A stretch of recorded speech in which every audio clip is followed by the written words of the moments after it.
वैसे भी मैं सुनने के लिए नहीं बुलाया जाता, ये देखने के लिए बुलाया जाता। देखें तो सही, इस दौर में सच बोलने वाला आदमी दिखने में कैसा लगता है। क्या कहने भाई। बधाई देना चाहता हूं इतने अच्छे कार्यक्रम के लिए इम्तियाज जलील साहब को। और एक बात के लिए और मैं आपकी प्रशंसा करूंगा, 3.5 साल हो गए, जिस पार्टी के टिकट पर चुनाव जीता था अभी तक उसी में हो। क्या कहने हैं। महाराष्ट्र तो उस संकट के दौर से गुजर रहा है। वाह। कौन किधर आ रहा है किधर जा रहा है कोई पता नहीं लग रहा। और अब तो इंडिया धीरे धीरे डिजिटल हो जाएगा तो इस तरह की चीजें और आसान हो जाएंगी। उसके बाद में ये सांसदों और विधायक आपको अमेजन और फ्लिपकार्ट पे मिलेंगे। और जो नेता रिटायर हो चुके हैं बूढ़े बुजुर्ग, वो भी निराश न हो, अपने आप को OLX पर डाल सकते हैं। बहुत बढ़िया संपत भाई, क्या कहने हैं। OLX पे डाल सकते हैं। मैं एक लघु कथा सुनाता हूं और एक छोटा आर्टिकल फिर अपनी जगह लेता हूं। बहुत अच्छा सुन रहे हैं आप लोग।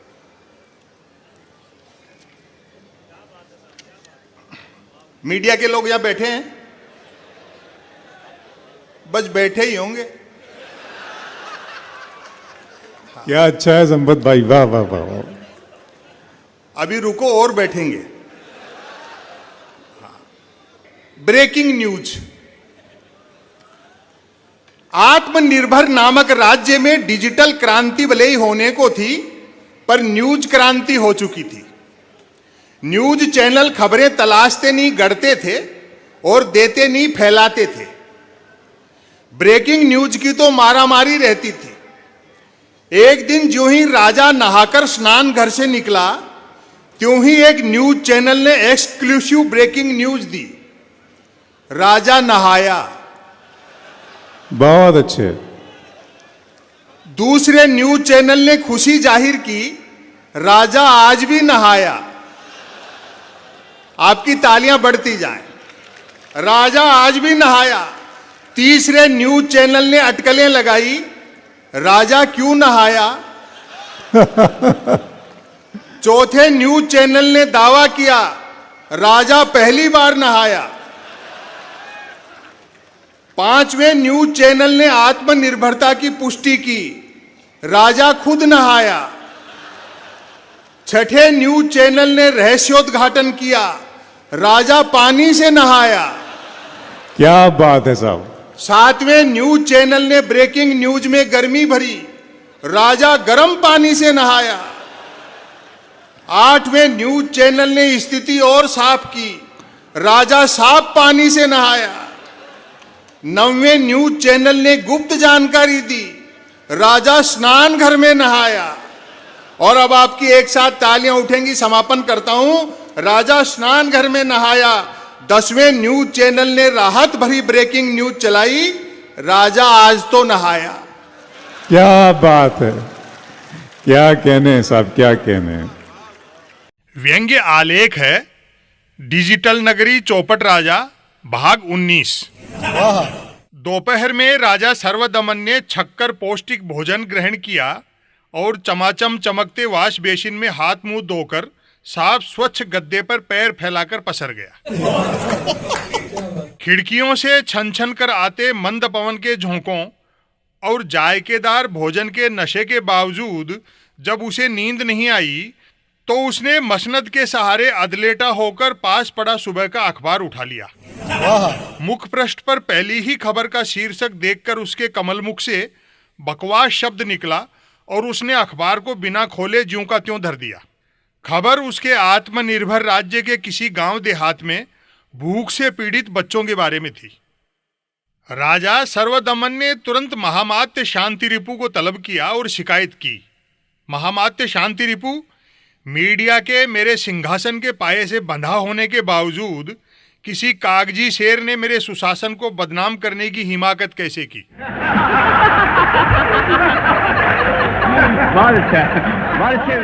महामात्य शांति रिपु सविनय बोला, महाराज, अखबार मालिक उलझुल खबरों के सहारे अपने अखबार का सर्कुलेशन बढ़ाने के लिए ओछे हथकंडे अपनाते रहते हैं।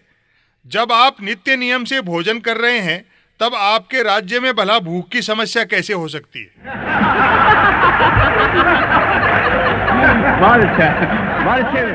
आपके स्वादिष्ट भोजन कर चुकने के पश्चात भी यदि कोई भूख भूख का रोना रोता है तो ये सीधे सीधे राजद्रोह है। आश्वस्त रहे महाराज, मैं अभी इस अखबार के मालिक और संपादक के पेंच कसता हूं।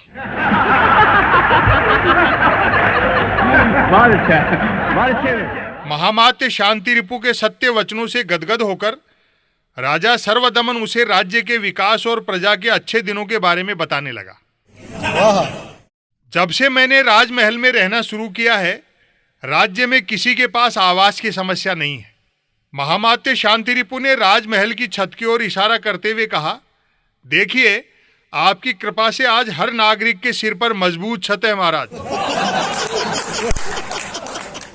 राजा सर्वदमन बताता गया, मैं रथ से आवागमन करता हूं तो मैं ये कैसे स्वीकार कर लूं कि मेरे राज्य का कोई नागरिक शौकिया वॉक करने के अलावा कभी पैदल चलता है। राज्य में लोग तभी पैदल चलते भटकते थे जब राजपद मिलने से पहले मुझे पैदल चलना भटकना पड़ता था।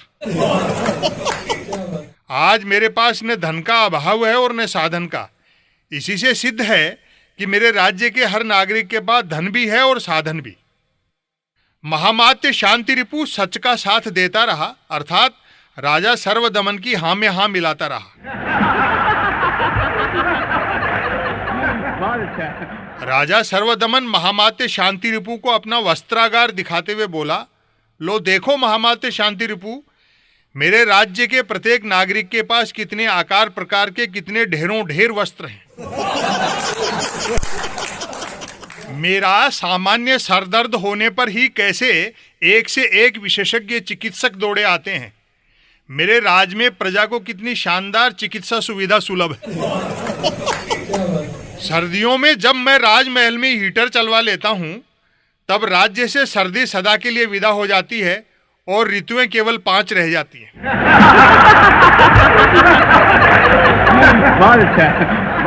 शिक्षा को लेकर महामात्य शांति रिपु ने बड़ी शिक्षाप्रद बात कही। आप सिर्फ साक्षर हैं, फिर भी आपके पास उच्च शिक्षा की उपाधि है महाराज। इसी से साफ है कि राज्य में न साक्षरता की कमी है और न उच्च शिक्षा की उपाधियों की। न सिर्फ हर साक्षर के पास उच्च शिक्षा की उपाधि है, बल्कि जिसके पास उच्च शिक्षा की उपाधि है वह साक्षर भी है।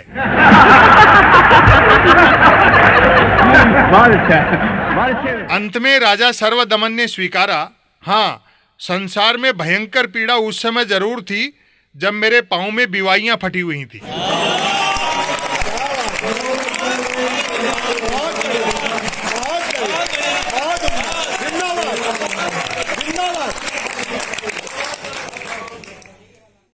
व्यंग लेख का शीर्षक है सादर चरण स्पर्श। हम भारतीयों को 2 पैर चलने के लिए नहीं, छूने छुआने के लिए मिलते हैं। चलने के लिए तो हम पैरों का इस्तेमाल तभी करते हैं जब हमें पैर छूने छुआने वालों की खोज में चलना पड़े। यूं तो पैर छुआने की पात्रता उम्र और गुणों के आधार पर मिलती है, लेकिन अधिकतर उम्र ही की वजह से छुए जाते हैं। लोग अपने से बड़ों के पैर इसलिए छूते हैं ताकि उनसे छोटे उनके छुएं। पैर छूने का आधार केवल गुण होते तो पैर छूने की परंपरा कभी की लुप्त हो गई होती।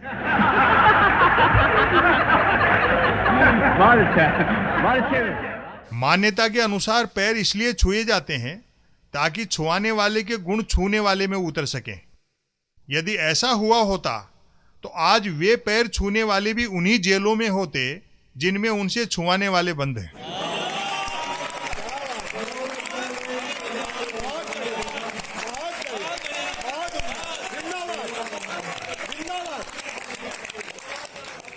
हालांकि कभी कभार ऐसा भी हुआ है कि पैर छुआने वाले के गुण छूने वाले में उतरे हैं और छूने वाले ने भी वही कारनामे शुरू कर डाले जो छुआने वाला करता रहा है।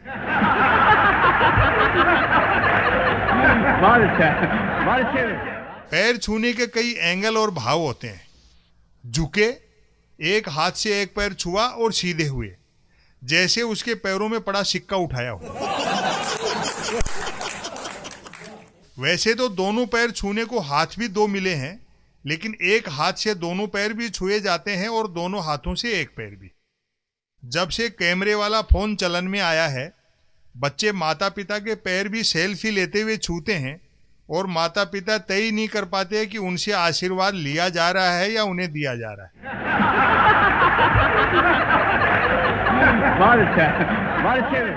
पैर छुआना अक्सर दो प्रकार का होता है। पहला, झट से पैर आगे किए और छुआकर खट से पीछे खींच लिए, ताकि न्यूनतम समय में अधिकतम को उपकृत कर सके। दूसरे प्रकार में पैर बिना भागम भाग के छुआए जाते हैं कि क्या भरोसा बाद में कोई छूने वाला मिले न मिले। आप चाहते हैं कि आपके तो पैर सब छुएं और आपको किसी के भी न छूने पड़े, तो साधु रूप धारण कर लें। साधु रूप धारण कर लेने पर एक्स्ट्रा बेनिफिट ये और मिलता है कि पैर छूने वाले सिर्फ चरण देखते हैं, आचरण नहीं।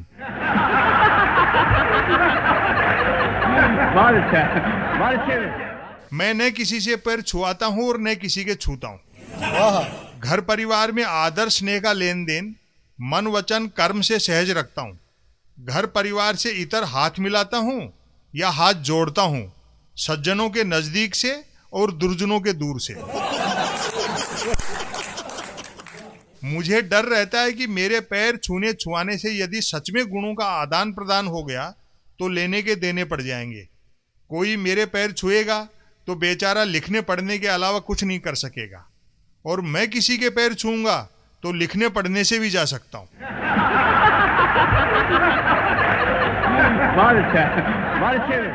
कई को संस्कारी दिखते रहने की ऐसी हुड़क होती है कि ज्यों ही कोई उम्र में बड़ा मिलता है तुरंत उसके पैर छूते हैं। देखने वाले कह उठते हैं कि बड़ा संस्कारी है। पैर छुआने वाला भी धन्य हो उठता है, क्योंकि वह भी इसी काम से घूम रहा होता है। एक बार मैंने रेलवे स्टेशन पर ऐसा ही एक दृश्य देखा था। एक किशोर ने एक अधेड़ के पैर छुए। देखने वालों ने किशोर को बड़ा संस्कारी बताया। वह तो टीटीई ने दोनों को धरा, तब रहस्य खुला कि दोनों ही रेल यात्राएं कभी टिकट लेकर नहीं करते, बल्कि किशोर ने इस गुरु ऋण से उऋण होने के भाव से अधेड़ के पैर छुए थे कि उसने विदाउट टिकट रेल यात्रा की कला उसी से सीखी थी।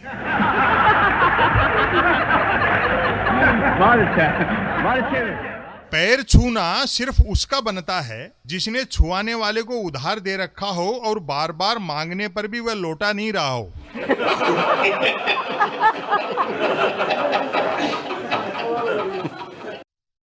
व्यंग लेख का शीर्षक है प्रीपेड श्रोता। खबर कर्नाटकीय है और बड़ी नाटकीय है। जो नेता किसानों तक को घर बैठे सम्मान निधि देता हो, उसकी सभा में 500 रुपया तय करके लाए गए श्रोताओं को सभा समाप्ति के बाद कोई मात्र 100 रुपये में कैसे टरका सकता है। यदि ऐसा हुआ है तो भी गलती बुलाने वाले नेता की नहीं, आने वाले श्रोताओं की है। ऐसों पर तो 100 रुपये देने के बजाय 200 रुपये पेनल्टी लगानी चाहिए। झूठ जब जीएसटी के दायरे से बाहर है तो उन्होंने एक नेता के कहे पर भरोसा कैसे कर लिया।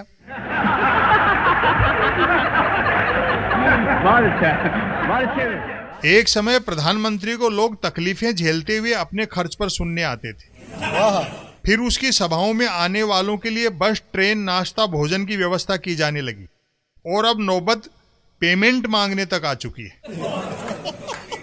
भावी प्रधानमंत्रियों के भावी श्रोता प्रीपेड और पोस्ट पेड दोनों प्रकार के होते, लेकिन इस दुर्घटना के बाद सिर्फ प्रीपेड होंगे। सट्टेबाजी को वैध करने पर विचार चल ही रहा है तो प्रधानमंत्री की रैलियों में पैसा देकर श्रोता लाना भी क्यों ना वैध कर दिया जाए।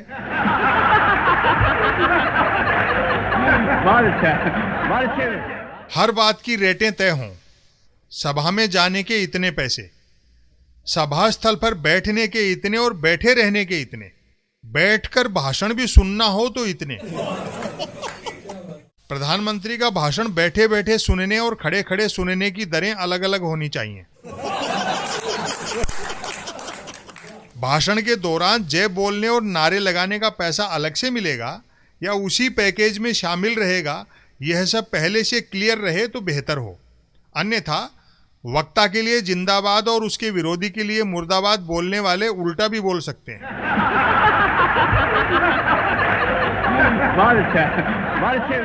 ठगी से बचने के लिए सीसीटीवी कैमरे लगवाए जा सकते हैं ताकि कोई बैठा हुआ श्रोता बाद में अपने को खड़ा बताकर मेहनत से अधिक मेहनताना न मांग सके। सीसीटीवी कैमरे लगाने से उन श्रोताओं का पेमेंट काटा जा सकेगा जो प्रधानमंत्री के भाषण देते समय ऊँघते रहे, भले ही भाषण की वजह से ऊँघते रहे। आखिर प्रधानमंत्री का भाषण सुनने वालों को इसी जानलेवा मेहनत के बदले ही तो पैसा दिया जाएगा कि जबरदस्त ऊंघ पैदा करने वाला भाषण सुनकर भी हरगिज नहीं ऊँघना है।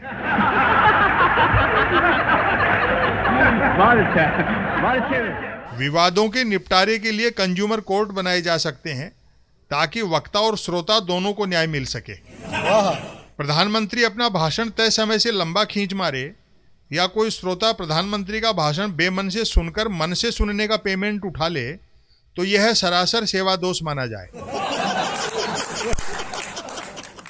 ऐसे अपराध की सजा कड़ी से कड़ी हो, यानी श्रोता दोषी निकले तो उसे प्रधानमंत्री का वही भाषण सुनाया जाए और लापरवाही प्रधानमंत्री से हुई हो तो उसे भी उसका वही भाषण सुनाया जाए।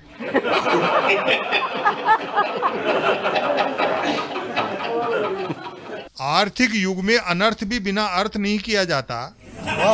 ऐसे में प्रधानमंत्री की सभा में जाने और भाषण भी सुनने का पैसा क्यों नहीं लिया जाना चाहिए? देओ सबको बकाया 400-400 रुपए।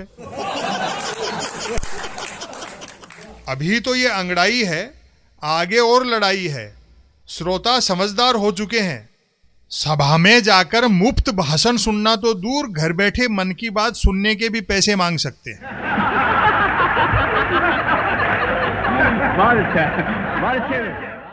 व्यंग लेख का शीर्षक है रेवड़ी कल्चर।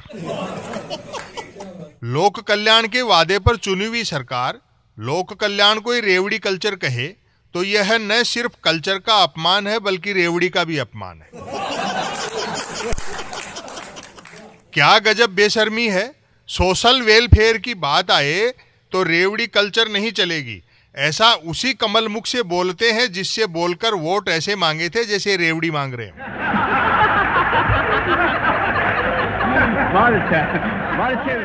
कुछ लोग शिकायत कर रहे हैं कि जब सब कुछ खरीद कर ही लेना है तो फिर सरकार टैक्स क्यों वसूल रही है?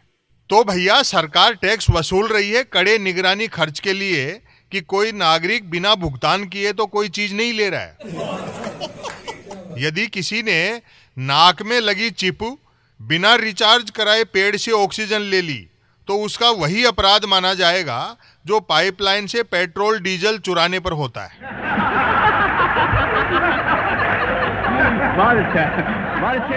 विकास की यही रफ्तार रही तो वह शुभ घड़ी आने ही वाली है जब सरकार हर इंसान के ललाट पर फास्टैग चिपका देगी। जेब कटाओ, कदम बढ़ाओ, जैसा टोल नाकों पर वाहनों के साथ हो रहा है।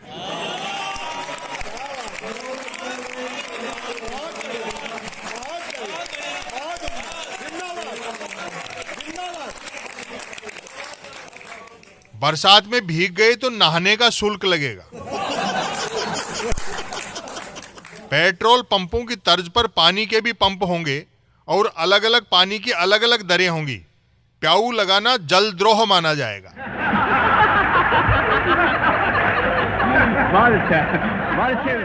जैसे पंप ऑपरेटर व्हीकल में ऑयल भराने से पहले डीजल या पेट्रोल पूछता है, वैसे ही बर्तन में पानी भराते समय पूछा जाएगा पीने का या नहाने का। पीने के पानी से नहा लिए तो शरीर जाम हो जाएगा, जैसे पेट्रोल के इंजन में डीजल चले जाने से इंजन जाम हो जाता है।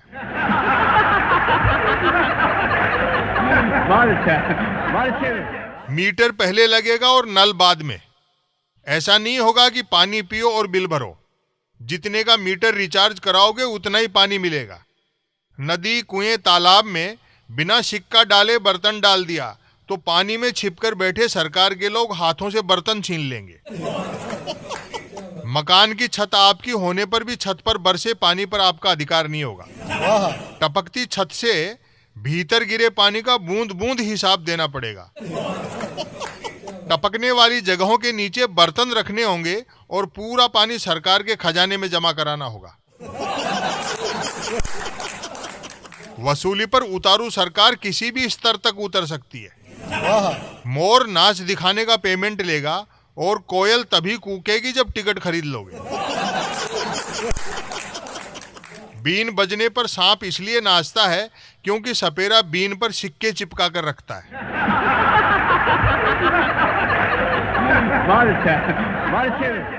जिसने समय से मुर्गे की बांग और चिड़ियों की चहचहाट रिचार्ज नहीं कराई वह सोता ही रहेगा।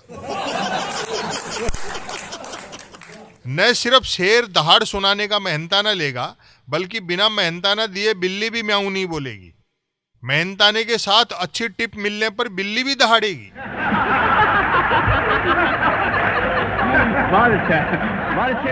बाजार में ऐसे ऐसे सॉफ्टवेयर आने वाले हैं कि 100 लोगों का दल जंगल में घूमने जाएगा। शेर दहाड़ेगा लेकिन दहाड़ उन्हीं को सुनाई देगी जो दहाड़ का पेमेंट कर चुके होंगे। दहाड़ न सुनाई देने वाले जब पेमेंट कर देंगे तो शेर केवल उन्हीं के लिए दहाड़ेगा। एक बार के पेमेंट में शेर की दहाड़ 2 बार नहीं सुनी जा सकेगी। कभी भी सतर्क रहें। कविता में नायिका को मृगनयनी कह दिया तो कोई भी हिरनी कॉपीराइट का मुकदमा ठोक देगी।